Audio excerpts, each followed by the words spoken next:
শোনার জন্য ধন্যবাদ। আপনি শুনছিলেন রাতের রহস্য। প্রতি শুক্রবার শুনুন বিশালের গম্ভীর কণ্ঠে, সে দেখা আর পেয়েছিল প্রতি শনিবার এক তেজস্বিনী রহস্যময়ী শিহরণ মেয়ের। জাগানো কণ্ঠে, দয়া করে তাকে শুধুমাত্র নিজের গাড়িতে ইউটিউবে লিফট দিয়েছিল রাতের সে। রহস্য। কিন্তু মাঝ রাস্তায় আয়নায় তাকিয়ে তার বুকটা ভয়ে কেঁপে উঠল। কেন? ভিডিওতে মেয়েটির কোনো অস্তিত্বই নেই, কিন্তু হেডফোনে শোনা যাচ্ছে তার হাড় হিম করা ফিসফিসানি। তাহলে কি সেদিন রাতে রোহন সত্যি এক অশরীরীর সাথে কথা বলেছিল? এমন এক আত্মা যাকে ক্যামেরা ধরতে পারেনি, কিন্তু মাইক্রোফোন পেরেছিল? আজকের রাতের রহস্যে আমি শোনাব ভাসাই ফোর্টের সেই অভিশপ্ত রাতের সত্যি ঘটনা, যেখানে ইতিহাস নয়, ভয় কথা বলে। রাত যখন তার কালো চাদরটা গায়ে জড়িয়ে নেয়, যখন চারপাশের নিস্তব্ধতা কানের ভেতর সাই করতে থাকে, আর যখন মনে হয় অন্ধকারের ভেতর থেকে একজোড়া শীতল চোখ শুধু আপনাকেই দেখছে, ঠিক তখনই শুরু হয় রাতের রহস্যের। আমি তেজস্বিনী। আজকের রাতের রহস্যে আমি শোনাব ভাসাই ফোর্টের সেই অভিশপ্ত রাতের সত্যি ঘটনা, যেখানে ইতিহাস নয়, ভয় কথা বলে। মুম্বাইয়ের কোলাহল থেকে অনেক দূরে আরব সাগরের তীরে দাঁড়িয়ে থাকা এক অভিশপ্ত দুর্গের দিকে ভাসাই ফোর্ট, এমন এক জায়গা যার দেওয়ালে কান পাতলে আজও শোনা যায় তলোয়ারের ঝনঝনানি আর হাজারো চাপা পড়ে যাওয়া আর্তনাদ। এই দেওয়ালগুলোতে শুধু শ্যাওলা জমেনি, জমে আছে শুকিয়ে যাওয়া রক্তের দাগ আর বিশ্বাসঘাতকতার দীর্ঘশ্বাস। এক মুহূর্তের জন্য চোখ বন্ধ করে আমার সাথে কল্পনা করুন, 3 দিক থেকে নোনা জলের অতল গহ্বর দিয়ে ঘেরা এই বিশাল দুর্গ। এককালে এটা ছিল পর্তুগিজদের অহংকার, তাদের উত্তরের দরবার। এর ভেতরে ছিল 7-7টা অভিশপ্ত গির্জা, যাদের ঘণ্টার শব্দ আজ আর ঈশ্বরের নাম নেয় না, বরং রাতের অন্ধকারে কান্নার মতো শোনায়। ছিল হাসপাতাল, যেখানে আহত সৈনিকদের শেষ নিঃশ্বাস আজও বাতাসে ঘুরে বেড়ায়। এই মাটির ভাগ্যেই লেখা ছিল রক্ত। 1739 সালে মারাঠাদের সাথে পর্তুগিজদের সেই ভয়ঙ্কর যুদ্ধ, টানা 3 মাস ধরে চলা রক্তগঙ্গা। এই দুর্গের প্রতিটি ইঞ্চি মাটি মৃত সৈনিকদের রক্তে ভেজা। শোনা যায় সেই যুদ্ধে নিহত পর্তুগিজ সৈনিকদের আত্মারাও আজও তাদের ডিউটি ভোলেনি। তাদের অতৃপ্ত আত্মারা আজও যুদ্ধের ঘোরে আটকে আছে। রাতের অন্ধকারে দুর্গের ভাঙা দেওয়ালে আজও তাদের অদৃশ্য পায়ের ভারী বুটের শব্দ শোনা যায়, আর পর্তুগিজ ভাষায় দেওয়া সেনাপতির নির্দেশ হাওয়ায় ভেসে বেড়ায়। আর আছে সেই ব্রিজভূষণ মন্দিরের কাছের জায়গাটা। ভাবুন তো সেই দুর্ভাগ্যা নারীর কথা, যার অতৃপ্ত আত্মা আজও সুবিচারের আশায় কাঁদে। এমন এক মহিলা যাকে তার স্বামী সন্দেহের বশে খুন করে দেহটা ফেলে দিয়েছিল এই ধ্বংসস্তূপের কোথাও। সূর্যাস্তের পর আজও ওদিক থেকে এক নারীর হাড় হিম করা কান্নার আওয়াজ শোনা যায়।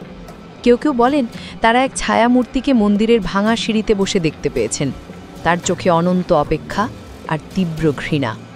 এই সব শোনা কথার ভিড়েই লুকিয়ে আছে এক সত্যি ঘটনা, নালাসোপাড়ার এক যুবক রোহনের ঘটনা। বছর 9 আগের কথা।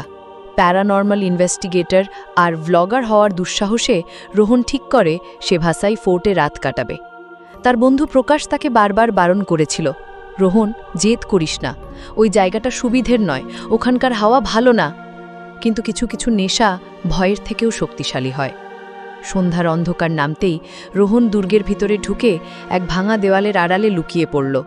গার্ডরা শেষবারের মতো বাঁশি বাজিয়ে লোহার বিশাল গেটটা বন্ধ করে দিতেই সে বেরিয়ে এলো।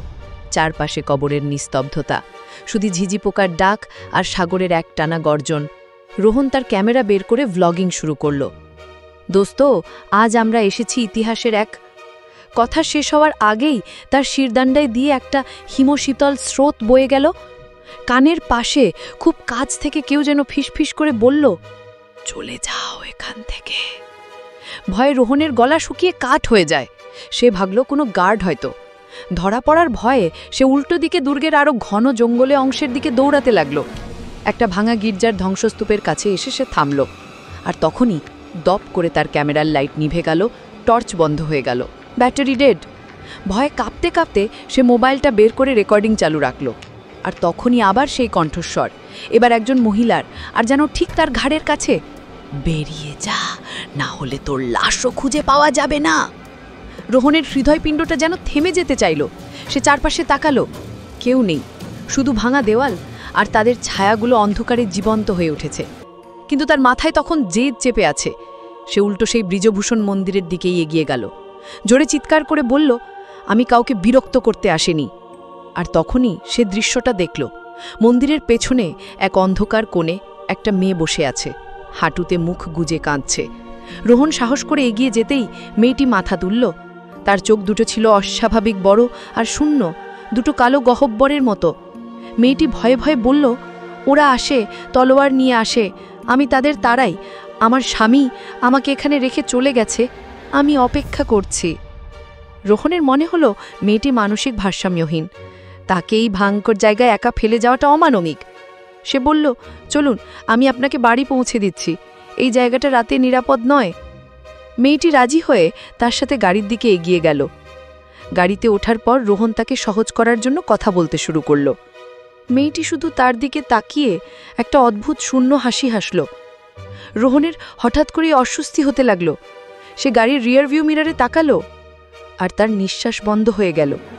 পেছনের সিটটা একদম খালি, মেয়েটি সেখানে নেই, সে যেন হাওয়ায় মিশে গেছে। আতঙ্কে রোহন স্টিয়ারিংয়ের ওপর নিয়ন্ত্রণ হারিয়ে ফেলছিল। ঠিক তখনই তার বন্ধু প্রকাশ গাড়ি নিয়ে সেখানে এসে উপস্থিত হয়।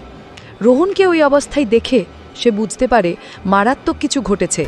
দুজনে এক মুহূর্ত দেরি না করে গাড়ি নিয়ে সেখান থেকে পালিয়ে যায়। কিন্তু আসল ভয়টা তখনও বাকি ছিল। বাড়ি ফিরে কিছুটা ধাতস্থ হওয়ার পর রোহন তার মোবাইলটা চেক করল। রেকর্ডিং অন ছিল। সে কাঁপা কাঁপা হাতে ভিডিওটা প্লে করল। যা দেখল তাতে সে নিজের চোখকেই বিশ্বাস করতে পারছিল না। পুরো ভিডিওতে সে একা, ফাঁকা মন্দিরের সামনে একা দাঁড়িয়ে কথা বলছে, গাড়ির খালি পেছনের সিটের দিকে ইশারা করছে। ভিডিওতে কোনো মেয়ের চিহ্ন মাত্র নেই।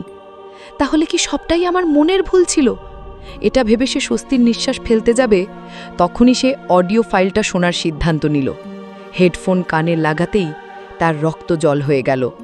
ভিডিওতে সে একা থাকলেও অডিওতে দুটো স্পষ্ট কণ্ঠস্বর, একটা তার নিজের আর অন্যটা সেই অশরীরীর, সেই মেয়ের প্রত্যেকটা ফিসফিসানি, তার ভাঙা ভাঙা কথা, তার সেই অদ্ভুত হাসি, সব কাচের মতো পরিষ্কার রেকর্ড হয়ে গেছে। অডিওটা প্রমাণ দিচ্ছিল রোহন সেদিন রাতে একা ছিল না।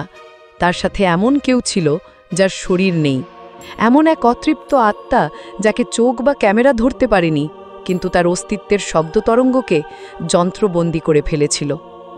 এই ঘটনা আমাদের একটা প্রশ্নের সামনে দাঁড় করায়।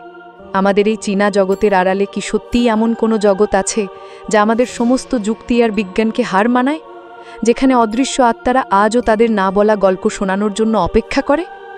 ভাববেন আর রাতের রহস্যের সঙ্গে থাকবেন।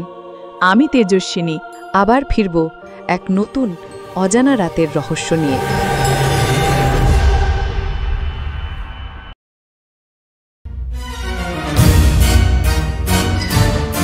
শোনার জন্য ধন্যবাদ। আপনারা শুনছিলেন রাতের রহস্য। প্রতি শুক্রবার শুনুন বিশালের গম্ভীর কণ্ঠে, আর প্রতি শনিবার তেজস্বিনীর সুহরান জাগানো কণ্ঠে, শুধুমাত্র ইউটিউবে রাতের রহস্য।